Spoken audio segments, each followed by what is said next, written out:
Audio Jungle.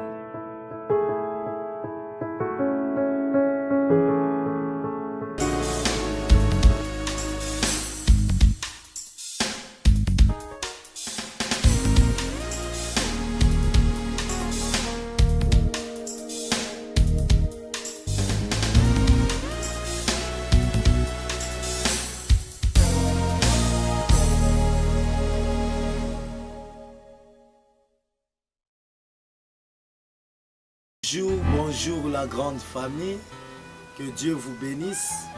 Nous sommes tellement contents de vous revoir encore cet après-midi pour qu'on partage encore notre enseignement sur l'envol vers le mariage. Mais avant d'aller très loin, prions d'abord. Seigneur, nous te disons un grand merci pour ton amour, pour ta bonté dans la vie de mon frère, dans la vie de ma sœur. Seigneur, merci pour l'opportunité que tu nous as accordée d'être encore ensemble ce matin. Et nous te disons un grand merci. Que cela soit ainsi. Permets à ton esprit de nous parler, de nous enseigner par au nom de Jésus. Amen. Merci beaucoup. Je suis tellement content par rapport à vos messages, par rapport à vos commentaires, par rapport à tous ceux-là qui se sont abonnés à notre chaîne YouTube. En tout cas, je vous dis un grand merci. Que Dieu vous bénisse et continuons d'être ensemble à partager la parole de Dieu. Depuis la semaine dernière, on parlait d'un sous-thème par rapport à notre grand thème que nous parlons sur l'envol vers le mariage. L'envol vers le mariage, cet enseignement concerne le célibataire, le fiancé, tous ceux-là qui pensent au mariage, tous ceux-là que le mariage est pour eux un projet proche ou d'avenir. Cet enseignement vous concerne. Et bien sûr aussi les couples à 20 ou 30%, pourquoi pas. On avait parlé sur comment reconnaître l'orientation du Saint-Esprit dans le choix de l'âme sœur. Parce qu'on avait vu que le choix, c'est un problème très capital, c'est un sujet très important qui détruit beaucoup de gens et qui fait qu'aujourd'hui, il y a un grand taux de divorce, un grand taux de mariage qui ne sont plus de mariage. À cause quoi? À cause du débit. Vous savez, on dit toujours que si tu veux traiter une maladie, il faut toujours aller dans les sources. Il faut toujours aller à la base. Et la base du mariage, c'est le choix du mariage. Quand le choix est mal fait, quand le choix n'est pas bien orienté, ça risque d'être catastrophique dans l'avenir. Raison pour laquelle on avait vu que c'est important d'être dirigé par le Saint-Esprit. Et on avait parlé de quelques points. Comment reconnaître l'orientation du Saint-Esprit ou la volonté du Saint-Esprit par rapport à notre choix. On avait vu que le Saint-Esprit peut utiliser nos signes propres pour nous orienter vers la personne que notre cœur désire. On peut demander le signe, le Saint-Esprit peut nous orienter. On avait vu que le Saint-Esprit peut utiliser nos sensibilités pour nous montrer que cette personne, c'est une bonne personne ou pas. On avait vu que le Saint-Esprit peut utiliser nos songes.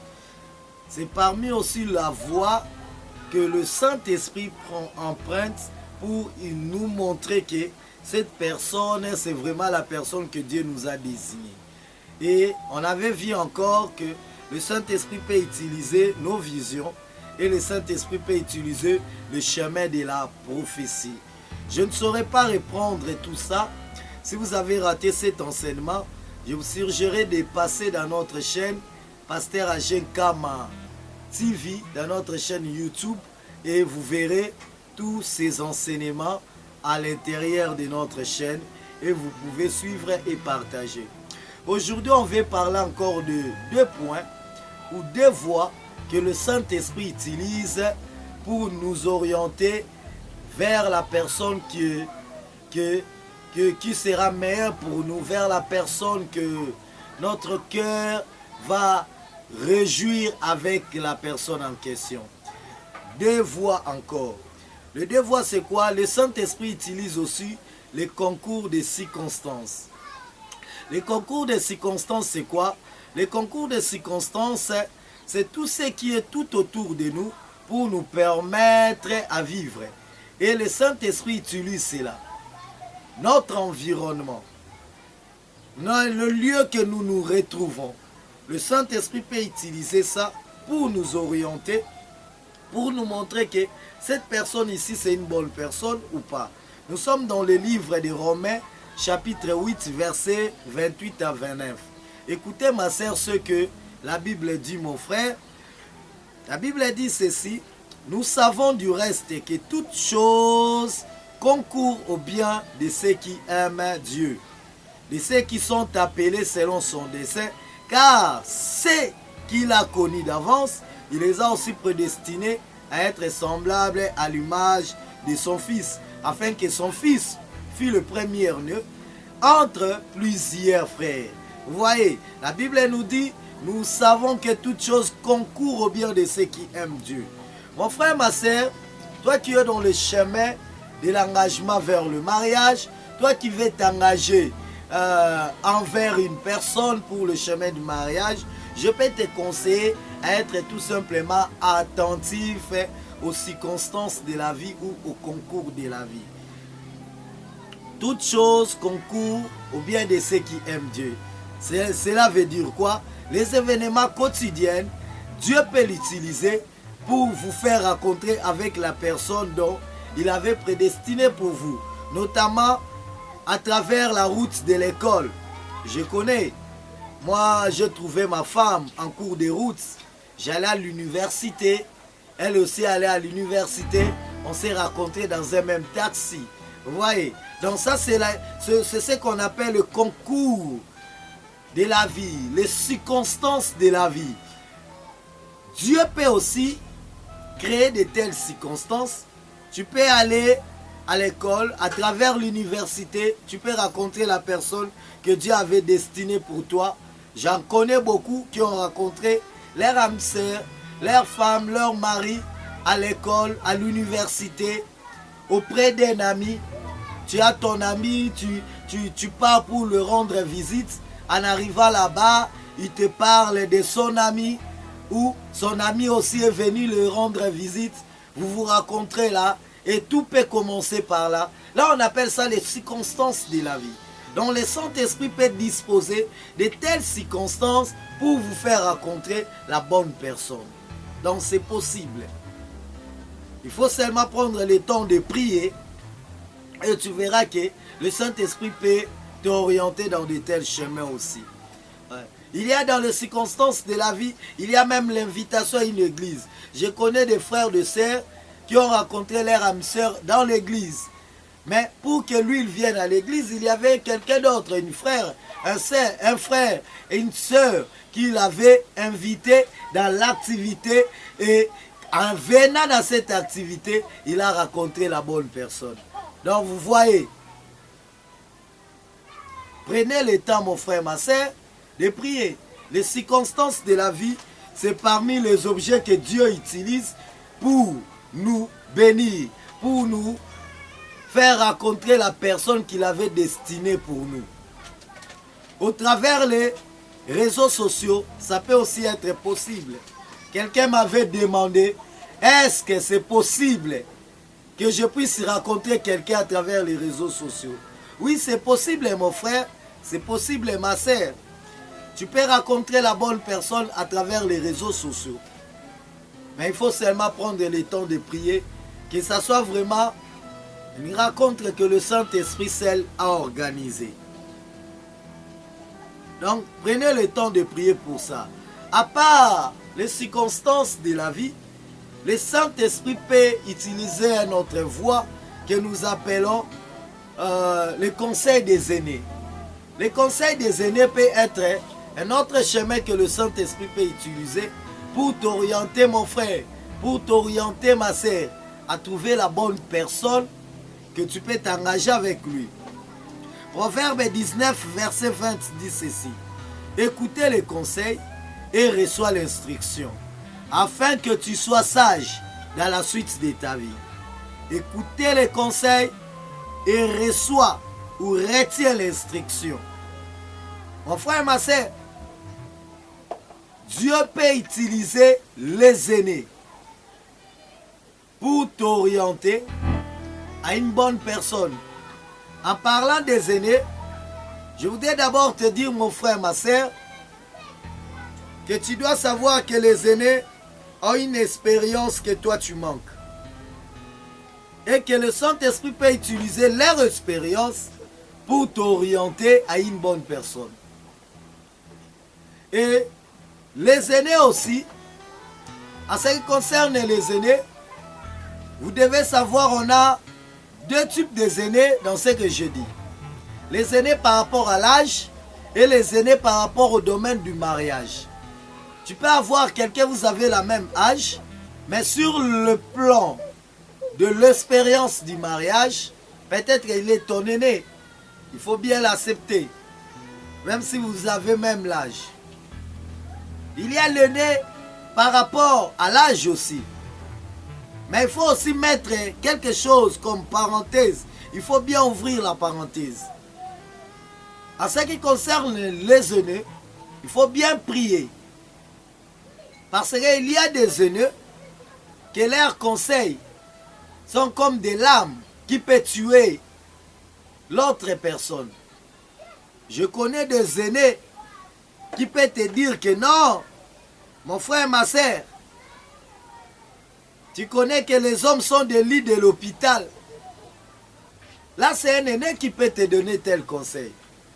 Quand un aîné, tu l'attends, un aîné parle comme ça que les hommes sont des lits de l'hôpital, les hommes sont des menteurs, les hommes peuvent te tromper, les hommes peuvent ceci, cela. Sache que c'est un aîné déjà qui est blessé dans sa vie. Vous voyez?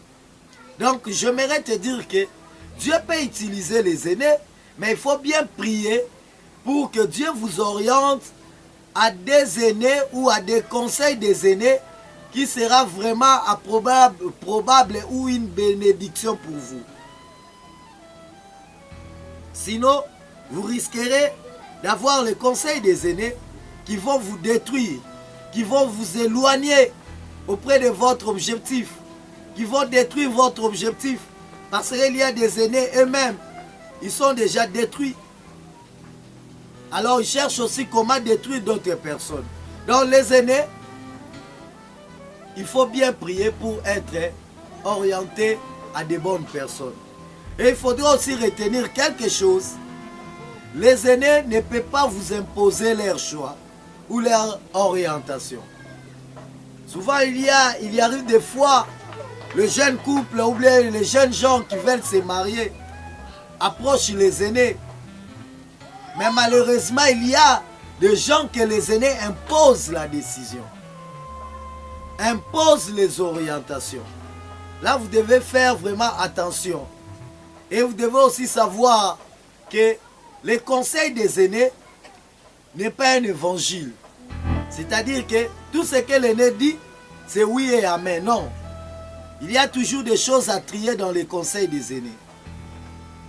Il y a toujours des choses à trier. Et pour en finir, pour descendre, clôturer ici, nous devons savoir que les conseils des aînés ne peuvent pas nous mettre la pression de s'engager. J'ai vu des gens qui se sont engagés sous pression. Sous pression. Non, non, tu dois te marier, non, tu dois épouser, non, tu dois faire ceci, non, tu dois faire ceci. Et sous cette pression, la personne est arrivée à s'engager le plus vite possible. Et en faisant cela, il l'a fait ou il est tombé à un mauvais choix. Donc, ne sois pas trop pressé par rapport au conseil des aînés, mais sois simple et Dieu vous bénira. Pour aujourd'hui, nous arrêtons ici. Que Dieu vous bénisse. On se verra demain pour continuer à une autre publication, notre enseignement. Partagez cet enseignement. Invitez d'autres personnes à intégrer l'école de mariage et WhatsApp. Et n'oublie pas de passer dans notre chaîne YouTube Pasteur AGK Mativi pour voir d'autres enseignements que nous ne mettons pas dans les groupes WhatsApp ni sur Facebook. Ça qui concerne aussi le mariage et d'autres sujets. Et ça peut toujours vous bénir. Que Dieu vous bénisse. À la prochaine. Mais avant de se séparer, prenons le temps de prier. Seigneur, je prie pour mon frère. Je prie pour ma sœur. Bénis ces moments. Multiplie ta grâce dans sa vie. Seigneur, ceux-là qui sont à la porte du mariage, où ils ont le mariage comme de projet. Seigneur, je t'en supplie d'orienter mon frère, d'orienter ma sœur et de bénir son chemin. Que le Saint-Esprit soit le seul guide d'orientation pour leurs choix et pour leurs décisions. Que cela soit ainsi. Nous avons ainsi prié. Amen. Amen, amen. Que Dieu vous bénisse. À la prochaine. Bye bye.